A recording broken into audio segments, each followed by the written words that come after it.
सोचिए, जहर अगर बाहर से आए तो हम उससे बच सकते हैं, लेकिन जब वही जहर घर की दीवारों के भीतर छिपा हो, जब वही जहर अपनापन बनकर आपको अंदर से खोखला करने लगे, तब क्या करेंगे? यही सबसे बड़ा सवाल है। बाहरी शत्रु तो सामने से वार करता है, लेकिन घर का शत्रु, वह आपकी आत्मा को, आपके आत्मविश्वास को, आपके सपनों को अंदर ही अंदर नष्ट करता है। दोस्तों, इस दुनिया में सबसे बड़ा दर्द तब होता है जब अपना ही पराया बन जाए। बाहर वाला आपको चोट पहुंचाए तो सह भी लेते हैं, लेकिन जब अपना ही नीचा दिखाए, ताने मारे, आपकी मेहनत पर हंसे, तब वह जख्म सीधा दिल पर लगता है। आचार्य चाणक्य ने कहा था, भीतर का शत्रु बाहर के शत्रु से 100 गुना खतरनाक होता है, क्योंकि बाहर वाला आपके धन पर, आपकी शक्ति पर हमला करता है, लेकिन घर का शत्रु आपकी भावनाओं पर हमला करता है। और जब भावनाएं टूट जाएं, तो इंसान सबसे ज्यादा कमजोर हो जाता है। घर का शत्रु कैसा होता है? आपने देखा होगा, घर का शत्रु कभी सीधे दुश्मन की तरह सामने नहीं आता। वह मुखौटा पहनता है, कभी रिश्तेदार, कभी भाई, कभी दोस्त, कभी बहुत नजदीकी बनकर आपकी जिंदगी में रहता है। वह हंसता भी है, साथ बैठता भी है, आपके साथ खाना भी खाता है, लेकिन अंदर से वह यही चाहता है कि आप गिरें, टूटें, नाकाम रहें। आपके सपनों का मजाक उड़ाना, आपकी मेहनत को बेकार बताना, दूसरों के सामने आपकी इज्जत कम करना, ये सब उसके हथियार हैं। और सबसे बड़ा खेल क्या है पता है? वह जानता है कि आप उससे लड़ोगे नहीं, क्योंकि वह आपका अपना है। आप सोचते हो, छोड़ो, ये तो अपने हैं, क्यों झगड़ा करें? लेकिन वही चुप्पी वह आपकी कमजोरी समझ लेता है। चाणक्य नीति नंबर 1, मौन की ताकत। चाणक्य कहते हैं, मौन सबसे बड़ा हथियार है। जो बिना युद्ध करें युद्ध जीत ले, वही सच्चा विजेता है। जब घर का शत्रु आपको नीचा दिखाए, आपके सपनों पर ताना मारे, आपकी मेहनत का मजाक उड़ाए, तो पहला कदम है मौन। लेकिन ध्यान रहे, मौन का मतलब डरना नहीं, मौन का मतलब है रणनीति। मौन आपको 2 फायदे देता है। 1, सामने वाला अपनी सारी चालें खुलकर खेल देता है। 2, आप शांत दिमाग से उसकी असलियत समझ पाते हैं। उदाहरण, मान लीजिए आपका कोई रिश्तेदार कहता है, तुम्हारे बस की बात नहीं है, तुम कुछ नहीं कर सकते। अगर आप पलटकर जवाब देंगे, गुस्सा करेंगे, तो वह और मजबूत हो जाएगा। लेकिन अगर आप चुप रहेंगे और मन में तय करेंगे, जवाब मैं अपनी सफलता से दूंगा, तो वही चुप्पी आपकी ढाल बन जाती है। मौन आपको सोचने का मौका देता है। मौन सामने वाले को भ्रम में डालता है। मौन आपको धैर्यवान बनाता है। चाणक्य कहते हैं, मौन वह दीवार है जो आपके मन को टूटने से बचाती है। चाणक्य नीति नंबर 2, भावनाओं को मजबूत बनाओ। घर का शत्रु सबसे पहले आपकी भावनाओं पर वार करता है। वह ताने मारता है ताकि आप दुखी हों, रोएं, हार माने। लेकिन चाणक्य कहते हैं, जिसने अपनी भावनाओं को जीत लिया, उसे कोई नहीं हरा सकता। आपको अपनी भावनाओं को इस तरह मजबूत करना है कि कोई भी ताना, कोई भी अपमान, कोई भी शब्द आपके दिल को न तोड़ पाए। कैसे? सबसे पहले खुद से वादा करें, मैं अपनी सोच पर किसी और का कब्जा नहीं होने दूंगा। हर सुबह आईने में देखें और कहें, मैं काबिल हूं, मैं कर सकता हूं। जब कोई आपका मजाक उड़ाए तो सोचें, यह उसकी कमजोरी है, मेरी नहीं। उदाहरण, अगर कोई भाई कहे, तेरे सपने कभी पूरे नहीं होंगे, तो उस वक्त आपको गुस्सा नहीं करना है। बस मन में सोचना है, मैं इन शब्दों को अपनी मेहनत की आग बना दूंगा। याद रखिए, भावनाओं को मजबूत बनाना मतलब है अपमान को ताकत में बदलना। चाणक्य नीति नंबर 3, अपनी प्रगति को मत रोको। घर का शत्रु यही चाहता है कि आप रुक जाएं। वह बार बार आपको ताने मारेगा ताकि आप हार मान लें। लेकिन चाणक्य कहते हैं, जो अपनी प्रगति को रोक देता है, वह अपने शत्रु को जीत सौंप देता है। इसीलिए चाहे कितना भी अपमान मिले, चाहे कितने भी ताने सुनने पड़े, रुकना मत। हर दिन अपने लक्ष्य की तरफ एक कदम बढ़ाओ। अगर कोई कहे, तुमसे नहीं होगा, तो जवाब मत दो, बस काम करो। जब नतीजे आएंगे, सफलता मिलेगी, वही उसकी सबसे बड़ी हार होगी। प्रगति सबसे बड़ी प्रतिशोध है। मेहनत सबसे बड़ा जवाब है। सफलता सबसे बड़ा हथियार है। दोस्तों, यहां तक आपने देखा कि घर के शत्रु से निपटने के लिए मौन, मजबूत भावनाएं और निरंतर प्रगति कितनी जरूरी हैं। लेकिन असली खेल यहीं खत्म नहीं होता, क्योंकि घर का शत्रु सिर्फ तानों से काम नहीं चलाता, वह चालें चलता है, जाल बुनता है। अब आगे आपको पता चलने वाला है कि उस शत्रु की चाल को उसी पर कैसे पलटना है, कैसे बिना शोर किए उसे उसकी ही जाल में फंसाना है। अब सोचो, अगर कोई तुम्हें नीचा दिखाए, तुम्हारे आत्मसम्मान को चोट पहुंचाए और तुम चुप रह जाओ, तो क्या यह कमजोरी है या ताकत?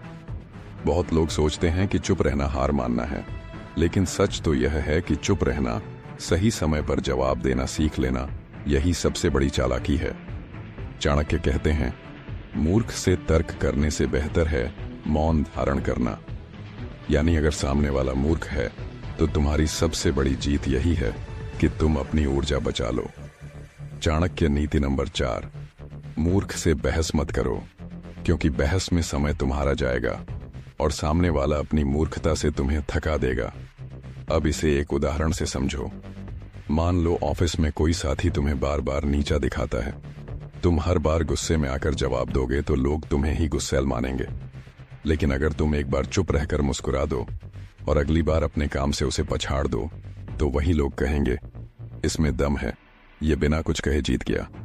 याद रखो, बोलना आसान है, लेकिन चुप रहकर समय का इंतजार करना यह कला है, और यही कला तुम्हें चालाक बनाएगी।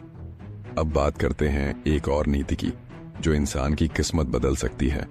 अक्सर लोग अपनी बातें, अपने राज हर किसी से बांट देते हैं, लेकिन चाणक्य कहते हैं, राज अगर जुबान से निकल जाए तो वह तलवार बनकर तुम्हें ही काट देता है। चाणक्य नीति नंबर 5, अपने राज हर किसी को मत बताओ। जो बातें तुम्हारे दिल में हैं, जो तुम्हारी अगली चाल है, उसे हर किसी से शेयर मत करो, क्योंकि लोग वही बात तुम्हारे खिलाफ इस्तेमाल करेंगे। सोचो, अगर चाणक्य ने चंद्रगुप्त को हर योजना पहले ही सबके सामने बता दी होती, तो क्या वे मगध के सिंहासन तक पहुंच पाते? नहीं, क्योंकि बड़ी जीत, बड़ी चालें राज रखने वालों को ही मिलती हैं। तो मेरे मित्र, अब तक हमने 2 गहरी नीतियां समझी। मूर्ख से बहस मत करना, अपने राज्य हर किसी को मत बताना।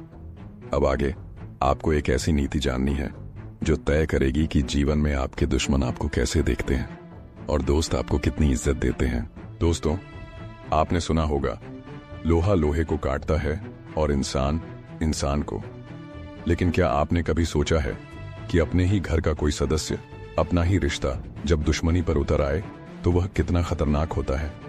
बाहर का शत्रु सामने से वार करता है, लेकिन घर का शत्रु आपके चरित्र और आपकी इज्जत पर वार करता है। वह कभी खुलकर तलवार नहीं उठाता, लेकिन धीरे धीरे आपकी छवि को काटता है। वह दूसरों के सामने आपकी निंदा करेगा, आपके पीछे आपके खिलाफ साजिश करेगा और धीरे धीरे आपको अकेला करने की कोशिश करेगा। आचार्य चाणक्य ने कहा था, जैसे जलते दीपक की लौ को बुझाने के लिए हवा धीरे धीरे बहती है, वैसे ही घर का शत्रु भी धीरे धीरे आपकी प्रतिष्ठा बुझाने की कोशिश करता है। चाणक्य नीति नंबर 6, अपनी प्रतिष्ठा की रक्षा करो। प्रतिष्ठा, रेप्यूटेशन, इंसान की सबसे बड़ी संपत्ति है। धन गया तो फिर मिल जाएगा, दोस्त छूटे तो नए बन जाएंगे, लेकिन अगर समाज में आपकी इज्जत चली गई तो उसे वापस लाना सबसे कठिन है। घर का शत्रु इसी पर वार करता है।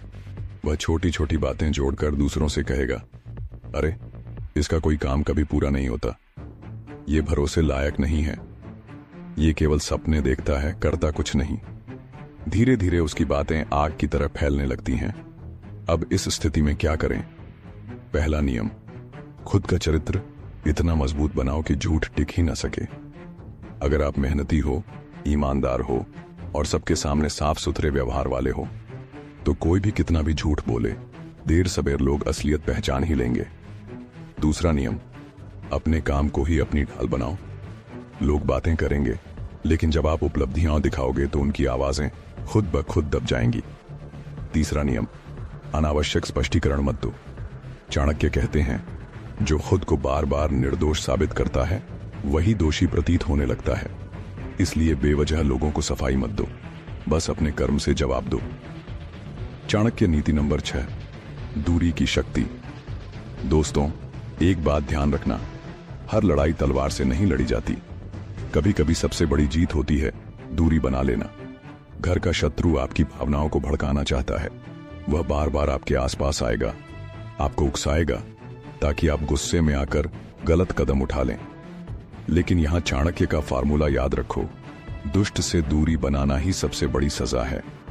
दूरी का मतलब यह नहीं कि रिश्ता तोड़ दो, दूरी का मतलब है उसका असर अपने मन पर न होने दो। उससे उतना ही बात करो जितना जरूरी है, उससे उतना ही मेलजोल रखो जितना औपचारिक हो। धीरे धीरे वह खुद समझ जाएगा कि उसके शब्द आपके जीवन को हिला नहीं सकते। चाणक्य नीति नंबर 7, समय का इंतजार करो। घर का शत्रु अक्सर सोचता है कि वह बहुत चालाक है, वह तुरंत नतीजे चाहता है। लेकिन चाणक्य कहते हैं, धैर्यवान व्यक्ति का प्रहार सबसे घातक होता है।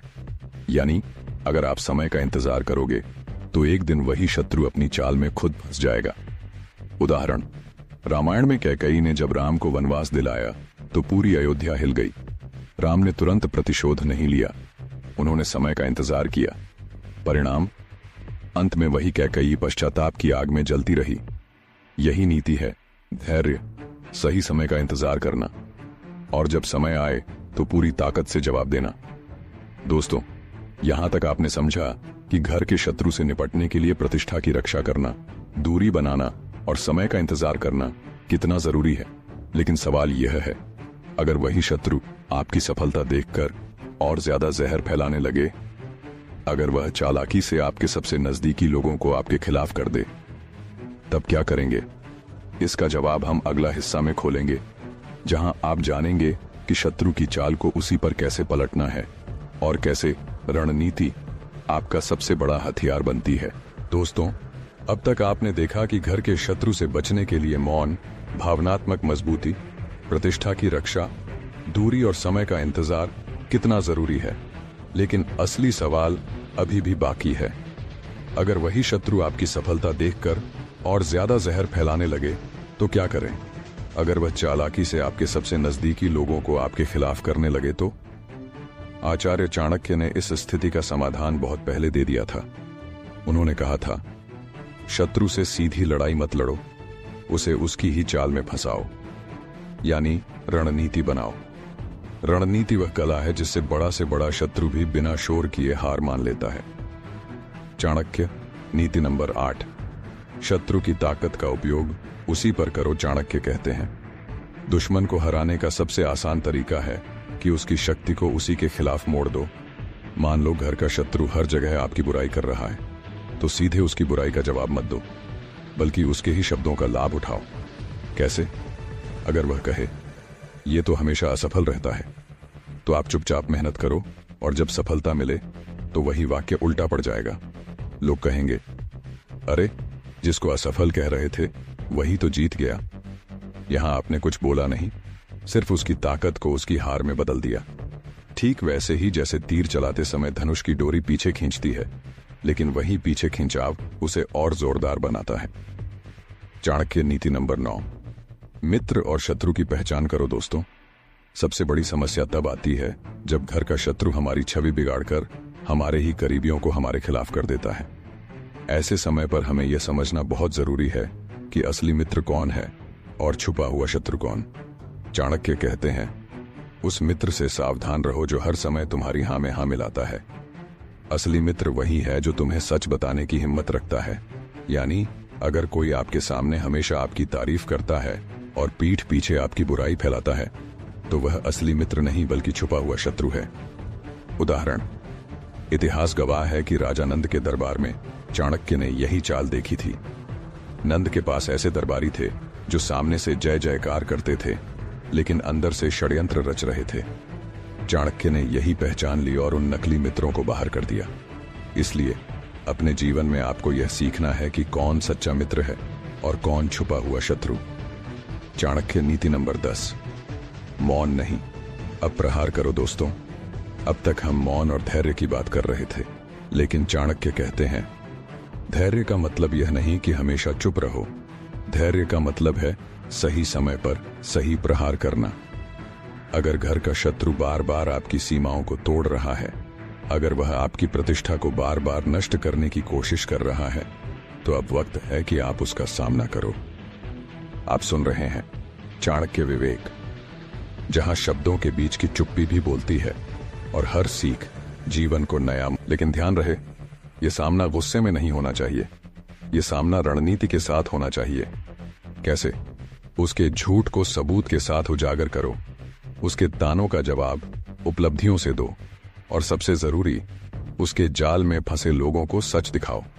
जब आप शांत रहकर लेकिन ठोस सबूतों के साथ सच्चाई सामने रखते हो तो लोग समझ जाते हैं कि असली दोषी कौन है। और यही वह पल होता है जब शत्रु की साजिशें उसी पर भारी पड़ती हैं। दोस्तों, यहां तक आपने जाना कि घर के शत्रु को हराने के लिए उसकी ताकत को उसी पर मोड़ना, असली मित्र शत्रु की पहचान करना और सही समय पर प्रहार करना कितना जरूरी है। लेकिन असली सवाल अभी भी है, क्या यह लड़ाई यहीं खत्म हो जाती है? नहीं, क्योंकि चाणक्य कहते हैं, शत्रु केवल बाहर से नहीं होता, कई बार वह हमारे भीतर भी छिपा होता है। अगले हिस्से में हम उसी अदृश्य शत्रु के बारे में बात करेंगे, वह शत्रु जो आपके घर में नहीं बल्कि आपके मन के अंदर बैठा होता है। और जब तक उस शत्रु को नहीं हराओगे तब तक कोई भी बाहरी जीत अधूरी रहेगी। दोस्तों, अब तक हमने जाना कि घर के शत्रु को कैसे पहचानना है, उससे दूरी कैसे बनानी है और सही समय पर कैसे प्रहार करना है। लेकिन असली खेल तो अब शुरू होता है, क्योंकि बाहरी शत्रु से भी ज्यादा खतरनाक होता है भीतरी शत्रु। हाँ, वो शत्रु जो न घर के बाहर है न मोहल्ले में, बल्कि आपके मन के अंदर बैठा है। आचार्य चाणक्य कहते हैं, सबसे बड़ा शत्रु वही है जो इंसान को खुद से हरवा दे। और दोस्तों, सच यही है, बाहरी दुश्मन आपकी इज्जत छीन सकता है, आपके रिश्ते बिगाड़ सकता है, लेकिन अगर आपके भीतर ही कमजोरियां बैठी हों तो वह आपको पूरी तरह बर्बाद कर देंगी। चाणक्य नीति नंबर 11, आलस्य सबसे बड़ा शत्रु। दोस्तों, आलस्य वह बीमारी है जो धीरे धीरे इंसान के सपनों को खा जाती है। बाहर का शत्रु सामने से वार करता है, लेकिन आलस्य धीरे धीरे आपको खोखला कर देता है। सोचिए, आपके पास अच्छा मौका है लेकिन आपने टाल दिया। आपके पास मेहनत करने का समय है लेकिन आप आराम कर लिए। तो यह कौन सा शत्रु है? यह आप ही हैं जो अपने ही भविष्य के दुश्मन बन गए। चाणक्य कहते हैं, जो मनुष्य आलस्य को अपना मित्र बना लेता है, लक्ष्मी उससे कभी मित्रता नहीं करती। इसलिए पहला कदम यह है कि आलस्य को पहचानो और उसे हराओ। चाणक्य नीति नंबर 12, क्रोध आत्मा का शत्रु। दोस्तों, कई बार हम घर के शत्रु की चाल में इसलिए फंस जाते हैं क्योंकि हम अपने क्रोध पर काबू नहीं रख पाते। शत्रु हमें भड़काता है और हम गुस्से में आकर वही गलती कर बैठते हैं जिसकी उसे उम्मीद होती है। याद रखो, गुस्से में लिया गया फैसला हमेशा गलत होता है। गुस्सा आपकी बुद्धि को अंधा कर देता है और उसी पल शत्रु जीत जाता है। चाणक्य कहते हैं, क्रोध उस अग्नि के समान है जो पहले अपने ही घर को जलाती है फिर बाहर फैलती है। इसलिए अगर सच में जीतना है तो अपने भीतर के इस शत्रु को जीतना होगा। चाणक्य नीति नंबर 13, भय प्रगति का शत्रु। दोस्तों, भय यानी डर। डर असफलता से, डर समाज से, डर अपमान से। यही डर इंसान को जकड़ कर रखता है। घर का शत्रु आपके डर का ही फायदा उठाता है। वह जानता है कि अगर आप में आत्मविश्वास नहीं है तो वह आपको आसानी से तोड़ सकता है। लेकिन चाणक्य का संदेश स्पष्ट है, डर वहीं तक है जहां तक उसे मन दिया जाता है। अगर आपने मन से डर को निकाल फेंका तो शत्रु के पास कोई ताकत नहीं बचती। दोस्तों, आपने देखा कि असली शत्रु बाहर नहीं बल्कि भीतर है, आलस्य, क्रोध और भय। जब तक इन्हें नहीं हराओगे कोई भी बाहरी जीत अधूरी रहेगी। लेकिन सवाल यह है, अगर आपने भीतर के इन शत्रुओं को जीत लिया तो क्या बाहरी शत्रु खुद ब खुद हार जाएगा या फिर इसके लिए और कोई गहरी रणनीति चाहिए? इसका जवाब हम अगले हिस्से में समझेंगे, जहां आप जानेंगे कि जब मन मजबूत हो जाए तो कैसे रणनीति और योजना मिलकर आपके हर शत्रु को परास्त कर देते हैं। दोस्तों, जिंदगी की इस यात्रा में हम सब बहुत कुछ सीखते हैं, कभी चोट खाकर, कभी धोखा खाकर, तो कभी किसी की मुस्कान से। लेकिन असली जीत उसी की होती है जो अपने अनुभव को जीवन का ज्ञान बना ले। चाणक्य कहते हैं, वो व्यक्ति मूर्ख है जो अपनी गलती से कुछ नहीं सीखता, लेकिन उससे भी बड़ा मूर्ख वह है जो दूसरों की गलती देखकर भी नहीं सीखता। हमने इस पूरी यात्रा में देखा कि मनुष्य की सबसे बड़ी ताकत उसका मन है। अगर आप अपने मन पर विजय पा गए तो कोई ताकत आपको रोक नहीं सकती। अगर आप अपने विचारों पर नियंत्रण रखते हैं, अगर आप अपने क्रोध को काबू में रखते हैं, अगर आप अपनी संगत का चुनाव सोच समझकर करते हैं, तो यकीन मानिए आप वह इंसान बन सकते हैं जिसे कोई हरा नहीं सकता। अब बात आती है सबसे बड़ी सीख की। चाणक्य नीति का सार यही है कि सच्चा बुद्धिमान वही है जो सही समय पर सही निर्णय ले। जीवन में अवसर हर किसी के पास आता है, लेकिन उसका उपयोग सिर्फ वही कर पाता है जो तैयार होता है। तो आज खुद से एक सवाल पूछिए, क्या मैं अपने जीवन की बागडोर खुद के हाथों में लेना चाहता हूं? क्या मैं दूसरों की राय से ऊपर उठकर अपने विवेक से निर्णय लेना चाहता हूं? क्या मैं अपने भविष्य को अपनी मेहनत और रणनीति से बनाना चाहता हूं? अगर आपका जवाब हां है, तो यकीन मानिए आपके अंदर चाणक्य की वही शक्ति है जो हजारों साल पहले उन्होंने भारत को जगाने के लिए इस्तेमाल की थी। दोस्तों, इस पूरी यात्रा में अगर आपने एक भी सीख अपने जीवन में उतार ली, तो समझिए कि ये वीडियो सफल हो गया।